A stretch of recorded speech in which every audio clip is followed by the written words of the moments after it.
Just do it!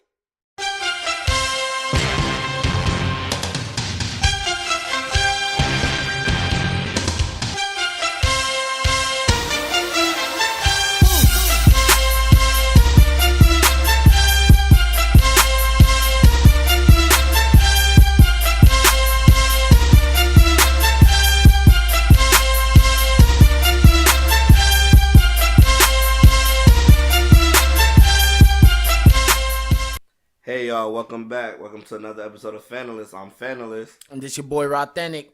Let's get straight to it. Let's talk about this Duke basketball. All Duke, all day. Let's go Blues. Yo, this is really crazy. I haven't seen a team get not only the number 1, the number 2, and the number 3 overall rated high school basketball players to be on the same team. And I don't even know when that ever happened, to be honest with you. Yeah, I couldn't tell the last time either.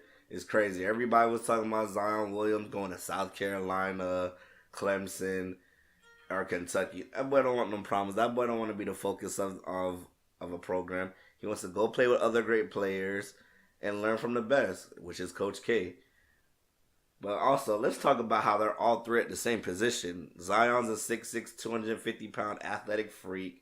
R.J. Barnett is a 6'7", 6'8", small wing. And then the number 3 guy, he's also 6'8". So how do you feel about that, all of them being played in the same position?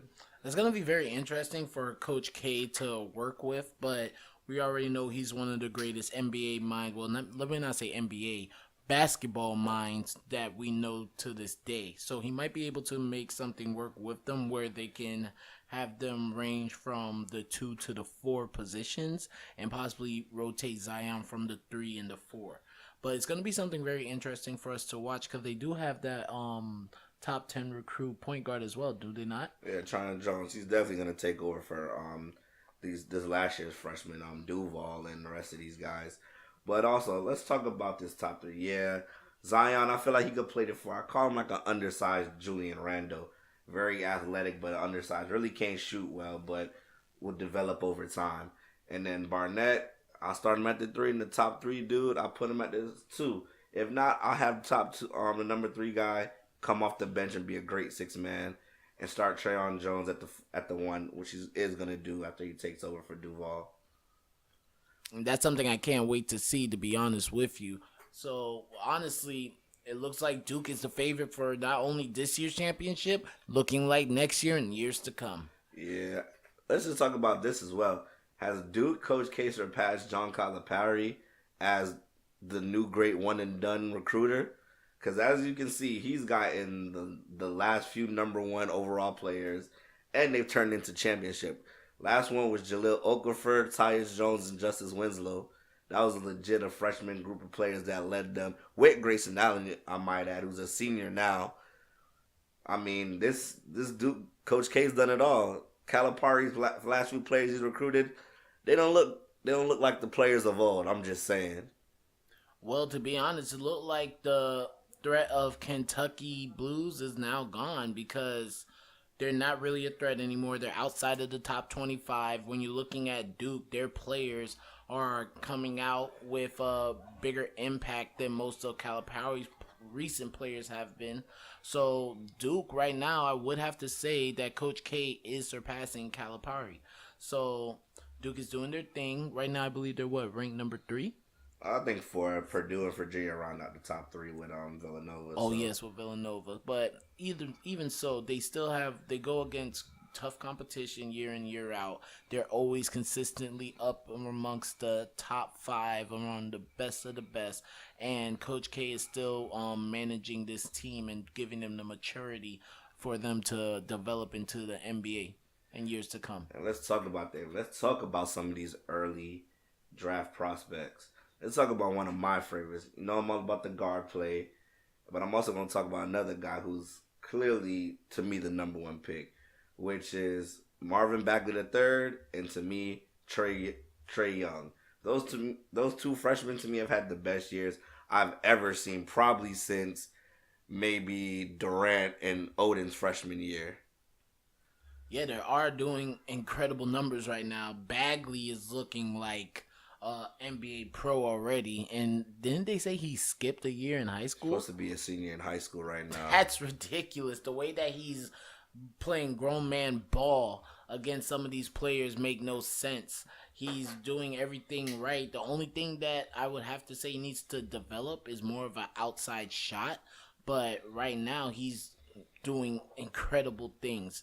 He looks like a certified professional right now and a certified first pick.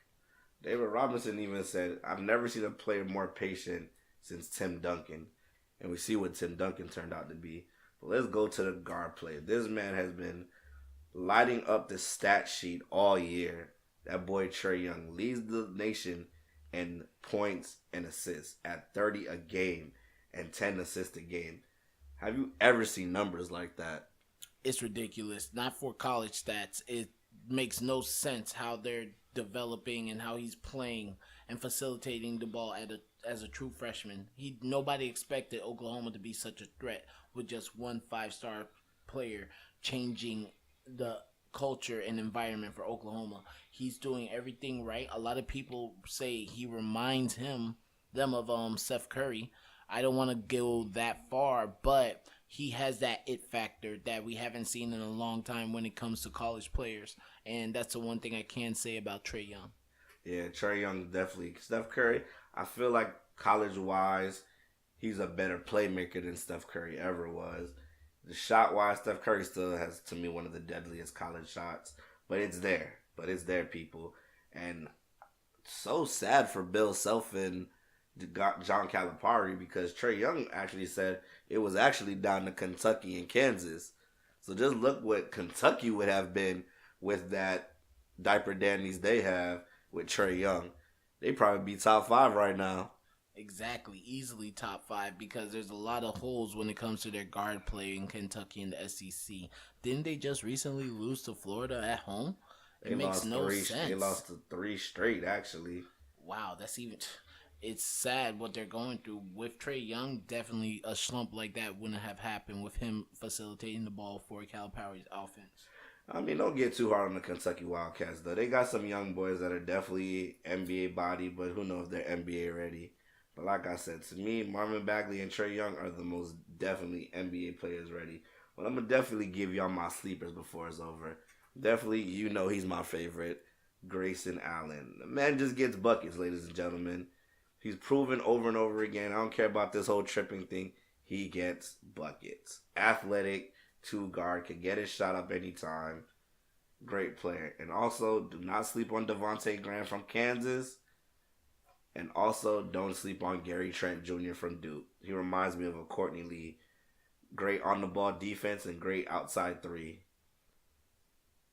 Yeah, I do agree when it comes to that. But another sleeper is that one center from Arizona, the number one he's center. Not a sleeper. He's guaranteed top 5, DeAndre Ayton. They said they've never seen a player have such a career like that at center since Shaq. But we all know what Shaq turned out to be. Yeah, I haven't really been doing my research when it comes to him, so maybe he's just my sleeper at the moment, but I must wake up really soon. But let's get on to another topic, NFL QB situations. So this offseason, there's going to be a lot of free agents. There's going to be a lot of quarterback-needy teams. What do you think would be the best quarterback situation for a team like the Browns? Do you feel like they should draft the number 1 overall quarterback, look for a veteran in free agency, or possibly trade their number 1 pick and stack up for years to come? If I'm the Browns right now, I think you got Todd Haley, who I think does better with younger players. And I wouldn't go for a veteran such as like in Kirk Cousins. You guys have gotten rid of your vets except for Joe Thomas because he wants to stay. So I'll just keep it young. Get you a quarterback at the number 1. I like the dude from Wyoming.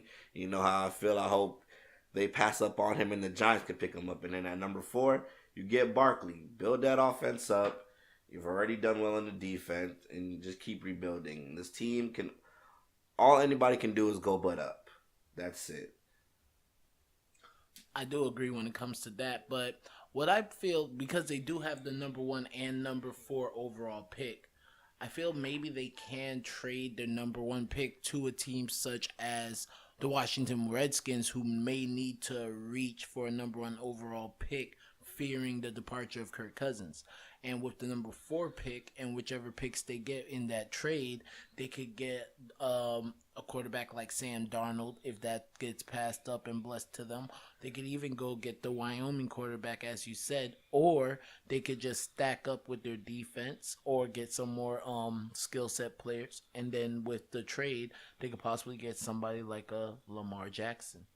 That would be something interesting to see as well, because they would still be stacked, have youth, and they'll have more skill players for Lamar Jackson to give the ball to. Yeah, I agree.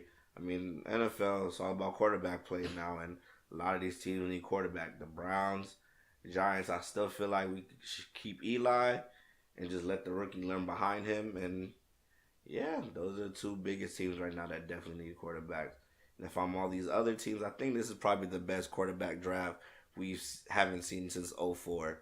I feel like everybody is a talent, from Rosen to Allen to Darnold to Lamar to Mayfield to Rudolph from Oklahoma State. I feel like this is a great, deep class. I mean, don't be surprised if veteran, Tom Brady, how many years he got left. Get you a quarterback in this draft. Get you a Baker Mayfield. It's very possible, because there is a lot of teams that need to get new quarterbacks. You even have to look at a situation like a team like the Bills. Even though they have somebody like Tyrod Taylor, it's been proven that they do not trust him, and they are looking into a quarterback for the future. Now, they do have draft picks from the Kansas City Chiefs, and they might need to go look into an early pick as well. They might go for Baker Mayfield. They might even go for Lamar Jackson. A Lamar Jackson. You never know. They might say, hey, let's get Lamar Jackson. He has a better arm. And see how that'll work with our offense. Let's get back to these Florida fans. I know the Dolphins fans, I feel like I should just go after Lamar Jackson. Bring the homeboy home. Bring him back south. He's from Pompano, so he needs to come closer south. I think Tannehill's time is up. And you guys look like you guys are about to lose Landry anyway. Time to rebuild again, Miami. That I do agree, because right now the discussion for Landry's new contract isn't looking good. Hopefully he comes to Carolina. You would like that, wouldn't you? Oh, but of course. But how do you feel about recently when it comes to the new Ball Brothers formation, now that their father is the assistant coach? That's very interesting. Hey, man.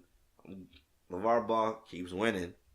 No matter what anybody says, he always proves them wrong. And his sons are doing pretty good in Lithuania. I mean, LiAngelo, had 19. LaMelo had 15, 6. They had some struggles and they had some great ones. It's going to happen. It's a new country. It's a new style of play. It's professional ball. They're young boys playing with men. Just like 18-year-olds coming out of school early to play NBA ball. Boys playing with men. It's a difference. Exactly. You still have to give them credit where credit is due. They're doing stuff more than expected from them, especially at their age and size. I do believe that it's going to help them develop. Hopefully we'll see them bring their talents back to America in the NBA. We just got to see how good they develop within these next year or two. Hopefully they get in really soon. Now, when it comes to the other Ball, the one that's actually in the NBA, do you feel like he's actually been developing over the season, or do you still feel like he's at the same level he was earlier in this year? He's way more aggressive. I don't understand. People always criticize this man. They're 0-8 without him. I'm not saying their record is even still good at the moment because they're like bottom 2 in the NBA, but they're 0-8 without him. So that means they have a decent record with him in the lineup. People say he's overrated. I don't see it. We credited this man not to be a scorer. He was a playmaker. He's top 10 in the NBA, not for rookies, as in players, in assists, rebounds, steals, and blocks. 4 categories, you're top 10. But he's overrated. I don't know. I'm just confused. I mean, he's definitely going to be all rookie team just because it's Lonzo Ball in the hype, but I feel like the hype is ruining him because they just want to critique everything wrong with him. But he's improved. He's had great games. And trust me, the sky's the limit with him. If he starts getting even way more aggressive, he could probably be the next Russ and get a triple-double for a season. It's just that easy to him. You're right. He's already nearing those numbers right now, just like Ben Simmons. So it is something possible that we could see when it comes to one of the balls. So I don't know if you have anything else, but that's all I have to say for today. Yeah, I think we covered everything. You guys have been great, man. It's another episode. Can't wait to give y'all more. I'm Fanalyst. And this your boy Authentic. Y'all have a good night. All right.